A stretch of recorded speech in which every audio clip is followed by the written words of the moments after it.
All right, Ben, officially welcome to the Wealth Juice podcast. I'm excited to have you on the show, man. So, I know you've built I'm reading here, a multi-billion-dollar company from the ground up. And we were chatting a little bit pre-recording and just talking about how you have office in Chicago, you're working in California. But before we get into all that you do now and, the places that you've gotten to, I'm very curious about your origin story and where you started. So if you could take us back, maybe pre-real estate, pre-entrepreneurship, and give us a little peek behind the curtain. Well, Corey, thank you so much for having me. It's a pleasure to be on your podcast. I'm from Chicago, as you know, and I started my career in Chicago. I started the company when I was in my early 20s. I didn't come from wealth, and I didn't want to be rich. Rich is about what you have now. I wanted to become wealthy and build an empire. Being from Chicago, I saw some of the wealthiest families invest in hard assets. And hard assets is the place to be because the real secret behind wealth isn't hoarding cash. It's investing in tangible, durable assets that protect and grow your money. And even when there's chaos in the market. And so if you look at today's market with the chaos going on, it's a perfect example why I invest in hard assets. So I wanted to get into hard assets. I wanted to learn it. I wanted to grow it. I started in Chicago in my early 20s. My first deal was a 95,000 square foot industrial building that I acquired. I syndicated it, sold it 3 years later for 3x, and that's what launched me. I built millions, over 12.5 million square feet of office and industrial in my career. And our current portfolio, we own office, industrial, retail, and now we just launched a multifamily division. Corey, we are one of the leaders in medical office investments.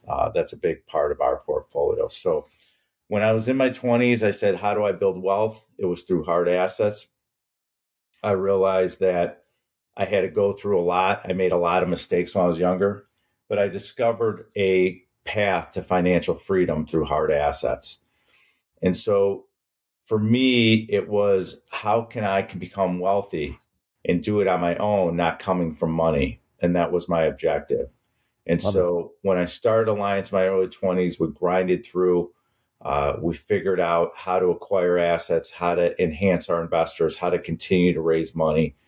And that's my background. I'm a CPA. I graduated from a school named Indiana University, which is pretty prevalent this morning. Yes, it is. And, Congratulations. and so I graduated from the Indiana School of Business. Now it's called the Kelley School of Business. I'm a proud alumni, along with Mark Cuban and some other guys as well.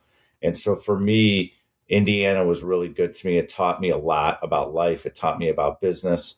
And it propelled me when I came out, because I came out in the early 90s during a recession. And I went and got a job with a CPA firm. With the firm, the first week or two, I did an audit for a billionaire's family. I was in New York, and he taught me a lot. He taught me, inspired me to say, hey, you are an entrepreneur. Go out on your own and figure it out. You don't need accounting. It's not really where your career path is going to be, Corey. And so for me, I decided commercial real estate. We had clients that were commercial real estate icons. And I realized that the true wealth, to really build wealth, was through hard assets. And so I sit here today preaching it. My new book came out recently, Hard Assets and Hard Money for Hard Times. And I didn't write that book for me. It's not a memoir. It's a book for the audience. It's an evergreen book to teach you how to build wealth. For your audience for free, they can download the Hard Asset Blueprint from my website at benreinberg.com. It's included in the book, and it shows you step-by-step way how you can build wealth. And that's what I do now, is not only do I run my company, but I also teach and educate the public.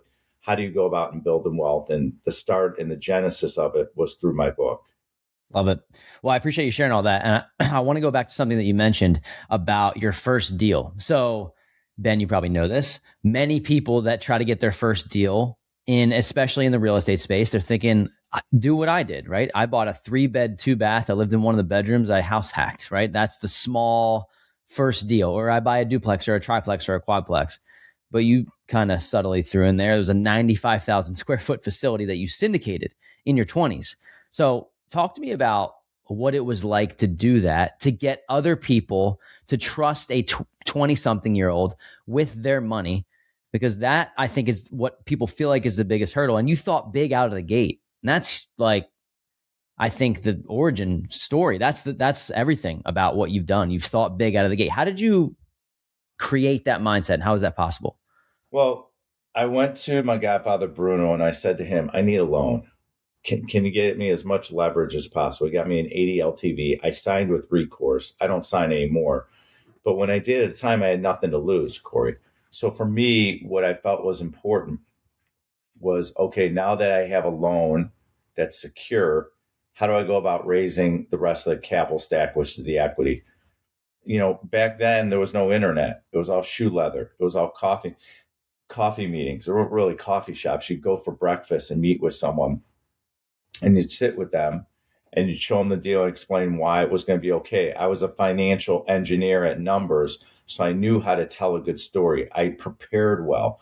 Preparation is everything when you're going into a battle. And so I prepared well. I had my numbers down. I understood the story, Corey. I understood why people should invest in the deal. I understood what the returns were, what the risk. I put the time in to know the deal back and forth, that I can educate people.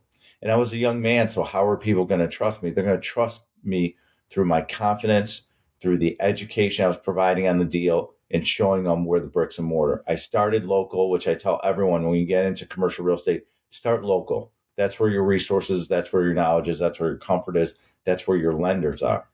So you start local, you go out and you hustle and you ask for referrals. So I would wear a suit every day with the leather shoes, walking around, talking to people. I might be at my health club asking people. I was fearless because I said, if I have this loan, I got to figure out how to raise a few $1,000,000 as a young man. And I went out and did it. And I did in 30 days.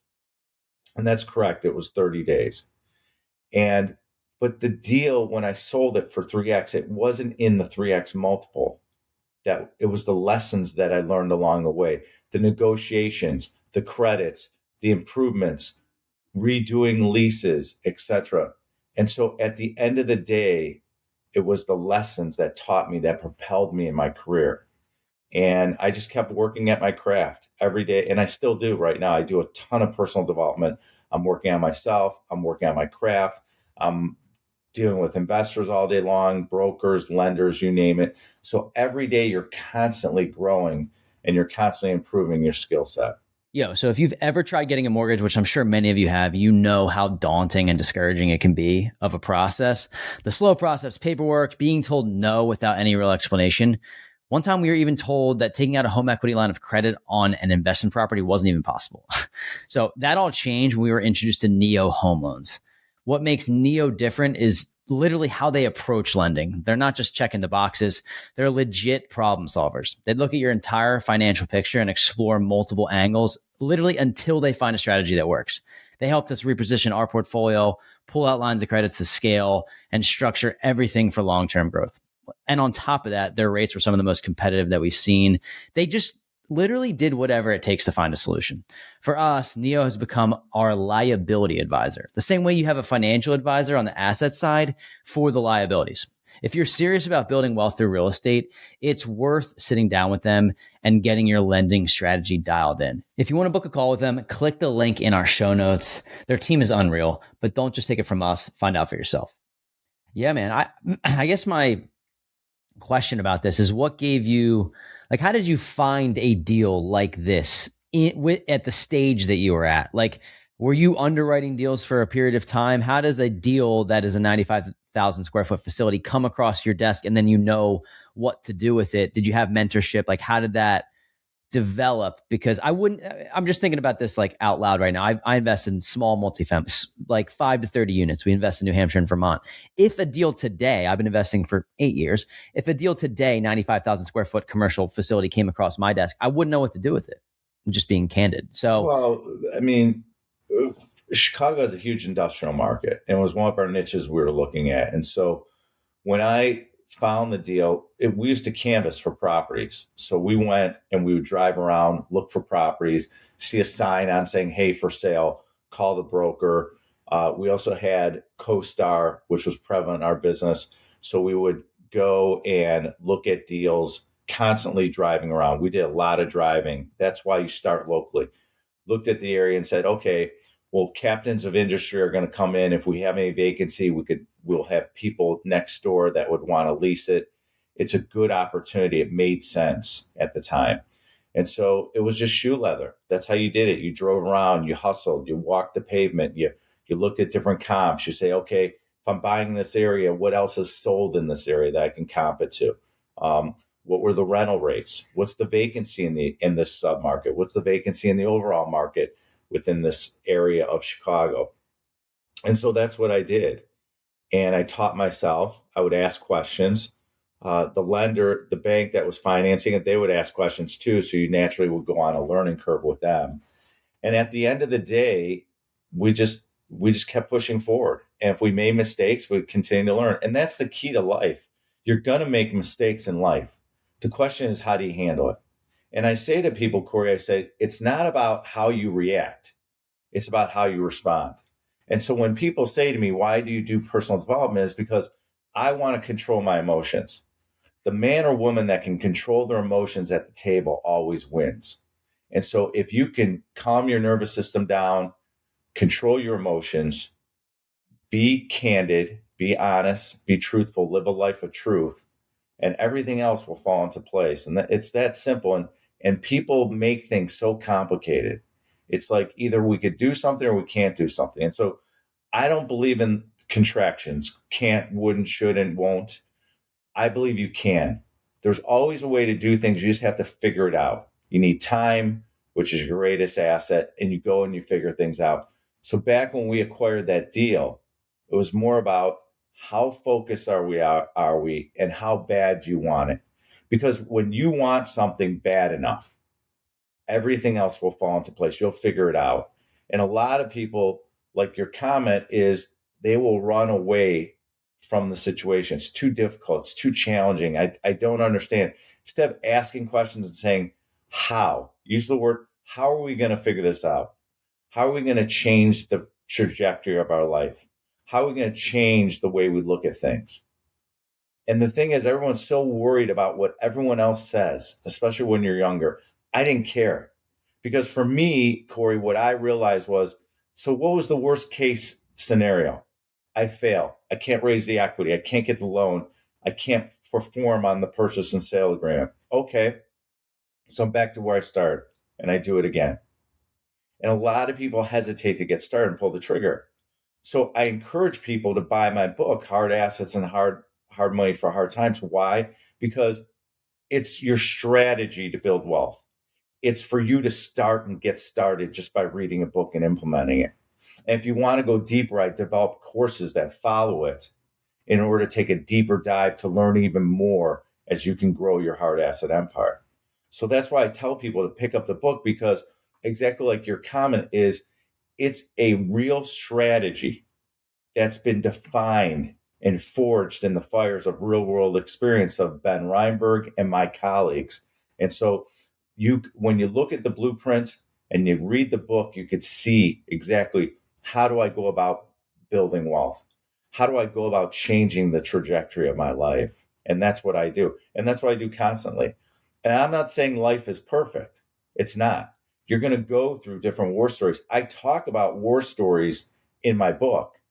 And the reason why I do that is I want you to know this stuff is authentic. It's real. And so when I wrote the book, I said, well, who am I writing the book for? The book is for the young Ben Reinberg 32 years ago, or the billionaire. So anyone can pick it up. Anyone can use the book, and you can give it to your kids. It's evergreen. You'll pull it off the bookshelf. You'll look at the blueprint and say, what do I need to amend or change over time? And so it evolves, it morphs into more and more. And then the last chapter of the book, which is so critical, and I tell young guys and men and women, is that you got to work on your mind. Because guess what? Your inner circle is going to change. The people you want in your green room are going to change. Your family members are going to change. As you grow your hard asset empire, people are going to look at you differently. They're going to treat you differently. And so how you handle it and how you deal with your emotions is everything as you're building your hard asset empire. I think that's very well said. And I also love something that you mentioned about being candid. Because whenever you're doing a new venture, if you go into it thinking, I know everything already, people can smell the know-it-all or somebody who thinks they're a know-it-all. I mean, one of the most powerful things I feel like someone can do when they're new is to say they don't know, but you bet I'm going to go find out the answer and I'm going to come back. And I think that served me, and obviously it served you well. Like when someone says, hey, I'm not sure, let me get back to you. Great. Thank you. Thank you for not lying to my face about something that you don't know, right? That's how I feel about it. So I love that you mentioned that. That first deal seemed to have shaped, it gave you proof of concept, 3X, got investor their money back. Awesome. I mean, I love how it's tied into the book as well, but talk to me about what you did from there. Now that you know things are working, where did you focus your energy and effort, and we'll catch everyone up to, your focuses today? Well, we were developing office and industrial at the time as well. And then we started syndicating more and more. So we bought more industrial. We started buying more office. I bought some large office campuses shortly after that. And then after a period of time, we saw the internet kicking in and we saw the world changing. And I sat down with my investors and said, we're going to pivot. We're not going to buy big office campuses. We're going to get into medical office. And that was the birth of medical office. Medical office, as you know, is the human body is never going out of style. So that's your foundation of your tenants is the public. And so we have tenants that handle everything that you and your family would want to go see. And with that in mind, it provides stability of cash flow. Medical office is a wonderful product because you get annual cash flow, consistent upside as well, and it produces great results. It's a great diversification play for our investors to be in medical office. And so if you think about it, if you went to orthopedic or gastroenterology or dermatology or surgery centers, these are all the things we invest in. We started with dialysis, grew that concept, sold a bunch of properties, and it launched us really heavily into medical. And so we've been doing medical for about 25 years. We're one of the leaders in the space.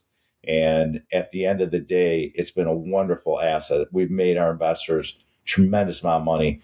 Out of our 28% historical IRR, medical office produced about 24.5% IRR historically for us. So extremely proud of what we've done in the medical space.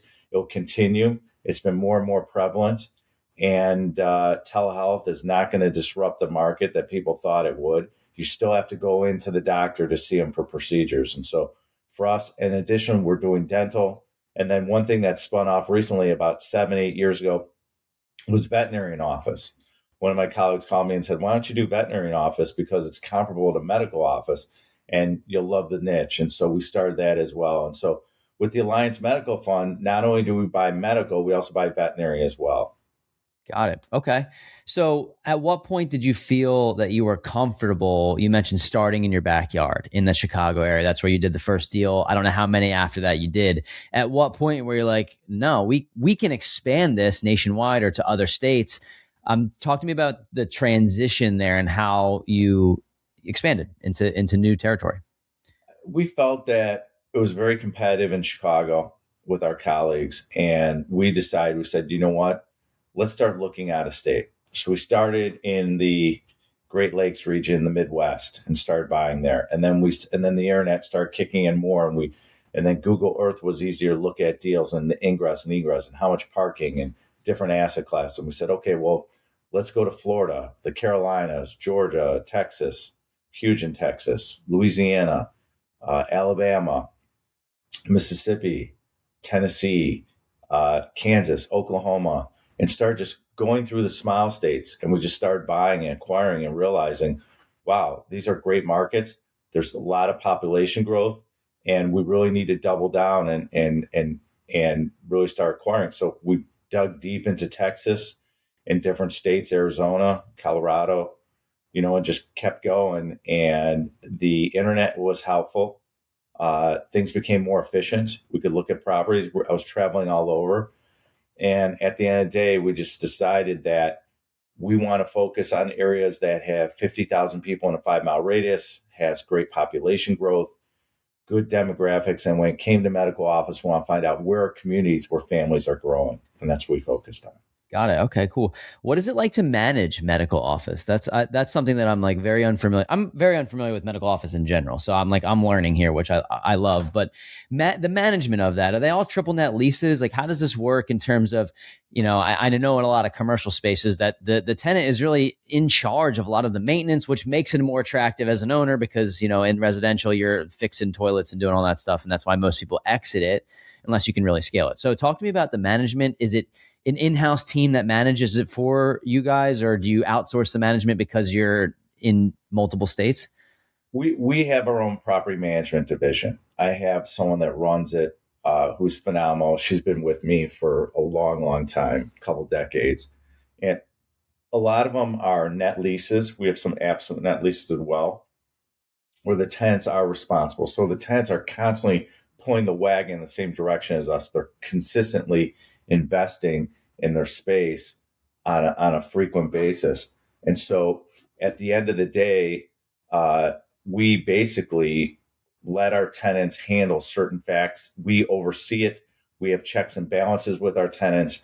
But at the end of the day, you still have to manage the properties. You have to manage the process. You have to manage all the variables involved. You have to help your tenants with improvements as well. So even though they're net leases, depending on who's responsible for what, there is work that has to be done. And so you need to have property management set up, or you need to outsource it. Got it. Hey, let me pause the episode real quick. Let me know if this sounds like you. You're making six figures, you're climbing the corporate ladder, investing in your 401k and your Roth IRA, and maybe even a brokerage account. But deep down, you're asking yourself, is this really it? Like, am I just going to do this thing for the next 30 years and hope to retire in my 60s? That was exactly us just a few years back. We were curious and excited about real estate, but overwhelmed and without a roadmap. If you fast forward to today, we've built a portfolio of over 80 cash flowing units and grown our net worth to over $2 million. We made it our mission to help busy professionals like you take that same leap and start building generational wealth for yourself and your family. That's exactly why we created the Wealth Juice Inner Circle, a private real estate investing community designed to help you get your first rental property under your belt in as little as 90 days. Inside, you'll get direct access to us, our full investing network, private off-market deals, and our exact playbook, and a community of investors who are closing deals every single week. That first property changed everything for us. We always talk about it. It was the true foundation for building generational wealth. And honestly, if we had access to something like this when we first started, we'd be 10 times further along by now. So if this sounds just like you, click the link in our show notes and schedule a call with me. Yes, me. I'll be taking the calls. We'll go over your goals, map out a plan, and get you ready to close your first deal. Let's get it. When you now, at the stage you're at now, are you only working with accredited investors? Like, do people come to you and that they have to have $1 million net worth to I think it's $300,000 in income, one of the two? Is that who typically invests with Ben? Are these people that you've known, started with friends and family, expanded there? I'm curious about your investor base and like what you're trying to achieve and who's perfect to potentially invest in deals with you. Well, we deal with accredited investors and family offices. That's typically our space with our capital stack for equity. Generally speaking, it's, you look at your investor, they're usually 40 to 65 years old that have disposable income that can invest 100, 200,000, a million, or millions of dollars into our funds and our syndication. And that's generally speaking who you're going to see that will invest in our deals. They come from all over the world. They're professionals in different professions. They realize that hard assets are the key to build wealth. They have that foundation. And when they understand it, they say, well, it's great because we offer great tax benefits for commercial real estate. That's why I say hoarding cash, keeping cash in the bank is a real losing proposition because of inflation, taxes, opportunity costs, geopolitical risk, the chaos in the market. So when you invest in a real tangible, durable asset that produces cash flow and tax benefits, it's a tremendous opportunity compared to other investments. And so I always encourage people to have a portion as much as you can into hard assets, into what we do in commercial real estate. Yeah, I love that. I think the question that came to mind as you were speaking is you mentioned fund and syndication, right? So I'm curious how you've differentiated the two and how you've decided when an investor is a good fit for your fund, which obviously you have more control over which assets you're buying, versus a syndication, which is most of the time, I'm sure there's other ways to do it, is a specific deal that people are investing in. So it seems like you're doing both. Is your decision-making process based on, well, we can do a syndication on this specific deal, or you can invest in our fund? How does that work, the differentiation, if someone's thinking, man, I would love to invest in medical office? Well, we focus more on a fund when it comes to medical office right now. We will get back into syndications, but when we do a fund, what it is there's so much opportunities. One is purchasing power is important when you have a fund. You get better interest rates when you have a fund. You offer more volume. One is you also have the ability to control your closing, which is important, and provide certainty to the investment community, brokers, sellers, et cetera. That's important. And then also diversification for investors is that if you have a fund and you have a pool of 25 assets compared to a syndication, which is maybe one or could be a portfolio, it offers investors the ability that if you invest, say, $1 million, you can have $1 million over 25 assets compared to one asset. Diversification within itself. Yeah, Okay. because you own a piece of the fund, which the fund owns 25 assets in this example. So diversification is important, protecting your capital, providing great cash flow, and balancing it out, because God forbid you have a deal that doesn't perform as well, it will balance it out in certain ways. Yep, that makes perfect sense. So I'm at a way lower scale than you, but like what we've done recently is we're buying 5 to 30 units, and we're typically on 5 to 7 year time frames. We obviously try to refi as fast as we can. That's who knows when we're able to based on market conditions, but we typically stay in deals for 5 to 7 years. I'm curious, in medical office, is there a completely different strategy? Do you develop and then you get out of the deal? Does it depend on each one? How does that, are you holding them longer? How does that operate differently than like multifamily? Well, the fund is you're going to probably be in and out of the fund in about 5 years, 5 to 6 years. Okay. If you're going to buy it as a merchant developer, you might sell it within a year because you have a construction loan. You might not say, hey, I don't want to go into a permanent loan and I want to be out of it. So it depends on the strategy. Every deal is different. Every region's different. We've had deals we've owned for 15 years that are retail, that are different structure, different story. So you have to look at the market. You have to look at what's going on in the market. And at the end of the day, you figure out, okay, what's the real strategy here? Typically, we try to be in and out of a deal in 5 years or less. Okay, cool. That's kind of similar to like a multifamily syndication in a way. Mm-hmm. And that leads me to now, like you're in California. Are you what's your focus? Like, what do you want to accomplish in the next, 3 to 5 years with Alliance? Like, what does it look like in the future? Kind of a loaded question here, a lot to think about, but how does AI play a role in your business and in what you're looking at for your potential investors? Well, we're about 2 years ahead of everyone in AI. We started working with AI about 2 years ago and helped us with property management, maintenance, HR internally in the company. We're working out for acquisitions. We're looking at for raising equity. We have a wonderful newsletter that it helps with on the Substack that we have thousands of people that read on a weekly basis. So we're heavily into AI.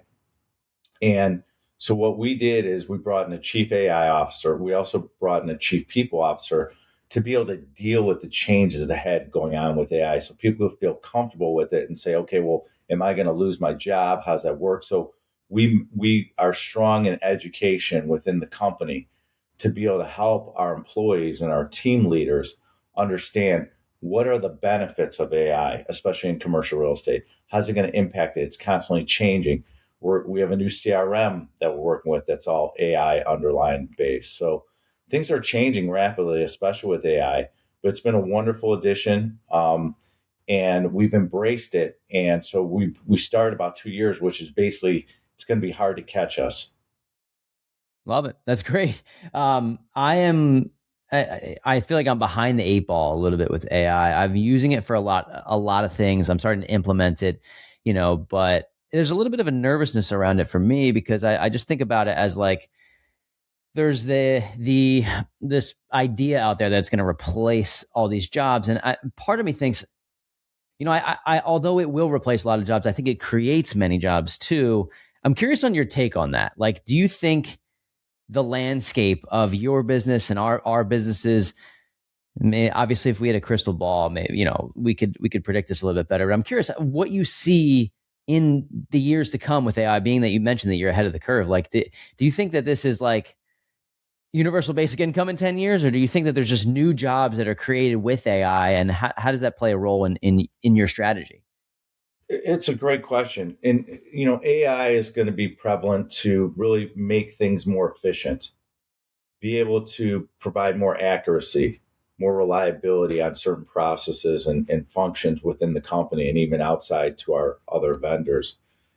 What AI does for us is it's going to basically allow us to be more efficient with our time, be more accurate in our results, be able to measure things a little bit quicker and more accurate with more accuracy and speed. And so we're excited about AI. We like it. We have embraced it. And if you're not involved in AI, you got to get on the train and get used to it, because this is where our society is going with artificial intelligence. And so for us, we felt that it was important to get ahead of it, start learning its capabilities. It continues to learn and continues to grow our company. And so we're excited about the future. We see in the next 3 to 5 years, it's going to be tremendous growth in commercial real estate with AI.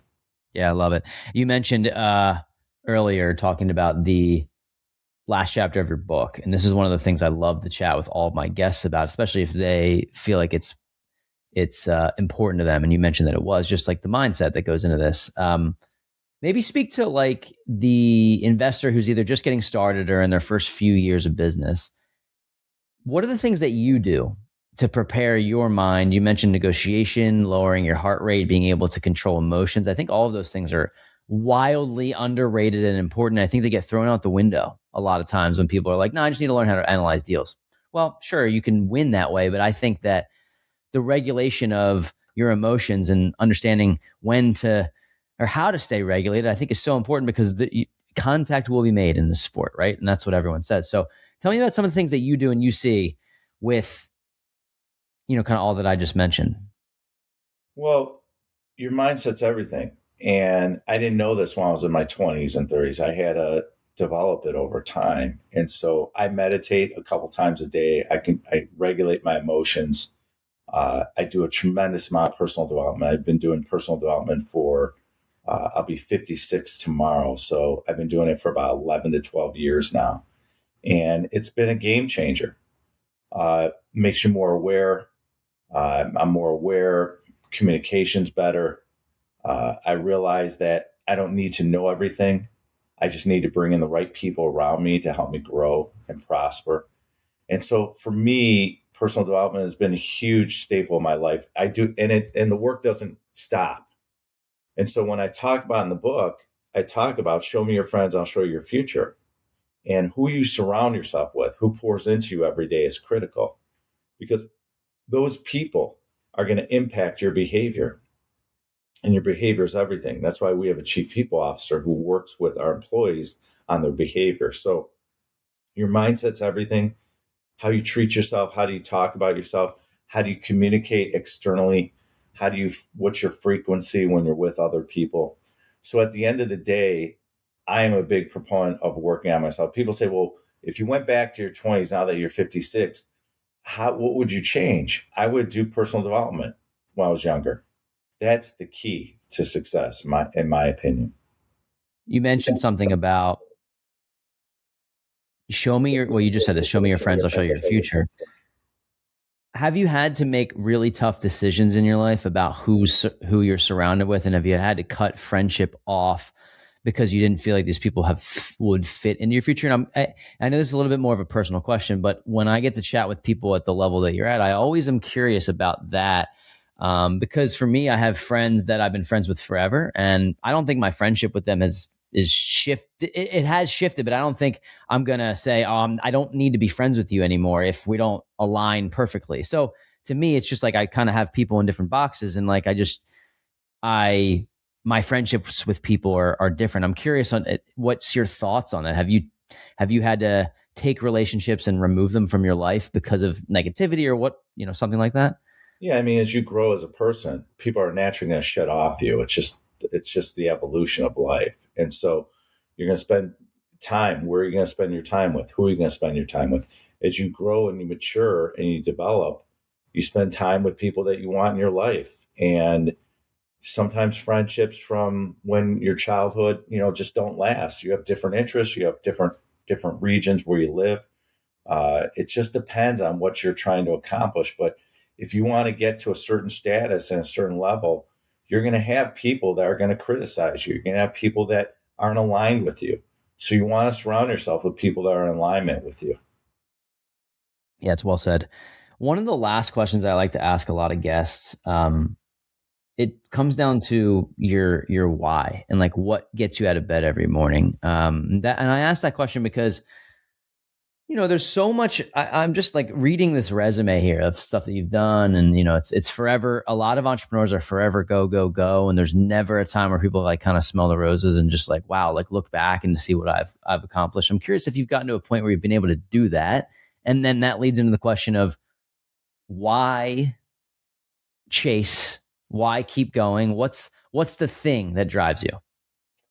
I enjoy helping people. So I wasn't on social media until about 5 years ago. And when I got on it, I realized I could express my message and help people and educate people on commercial real estate, how to build wealth. And when I wrote the book, Hard Assets and Hard Money for Hard Times, I realized what was the impact that I'm trying to create for my audience to read it. And so that's what I enjoy doing. I enjoy teaching. I enjoy educating. How do you build wealth? What are some of the things that I've done to do it and to really educate and give back? And so for me, I want to see my leadership team do extremely well at the company. I enjoy work. I enjoy what we're doing. I'm in the prime of my career. I'm not stopping anytime soon. So at the end of the day, I realized that if I still love this business and I could do other things as well, and develop hobbies and activities that maybe I've been so busy with work that I'm starting to do now. I'm starting to play golf, different things that I want to do in life, have different interests. I want to learn how to cook. So I'm doing that as well. So just different things I have an interest in, I'm looking at as well. And so to live more of a well-rounded life and not just focus all my time on commercial real estate.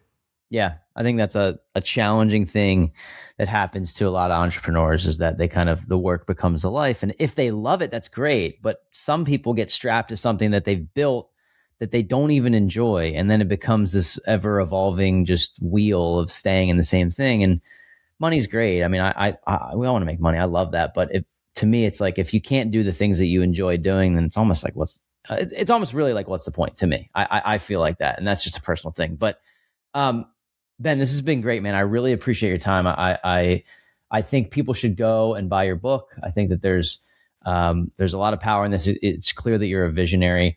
And I want to thank you for coming on and sharing your story. And do you feel like you left anything out?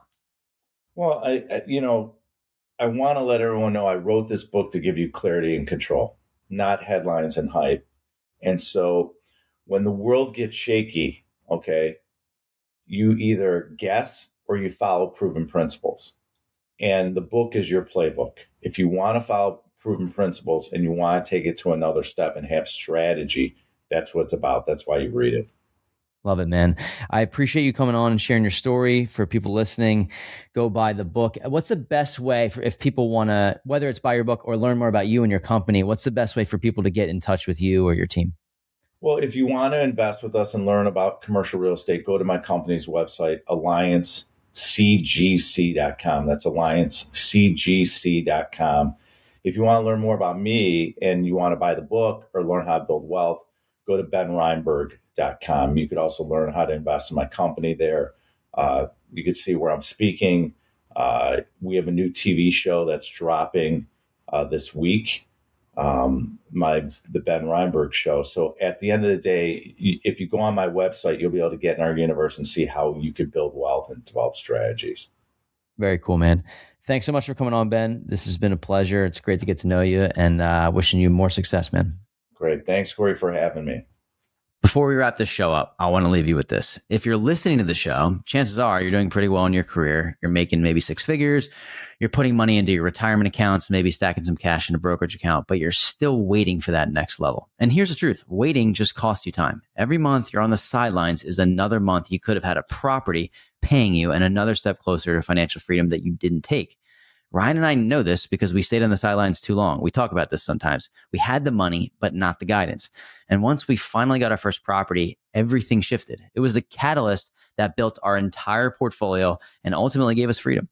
And that's exactly why we built the Wealth Juice Inner Circle, to cut out wasted time, just give you the exact blueprint and surround you with a network of people who are closing deals every single week. So if you're tired of waiting and you're ready to finally get your first deal, click the link in the show notes and schedule a call with me. Let's map out your strategy and get you moving before another year slips by.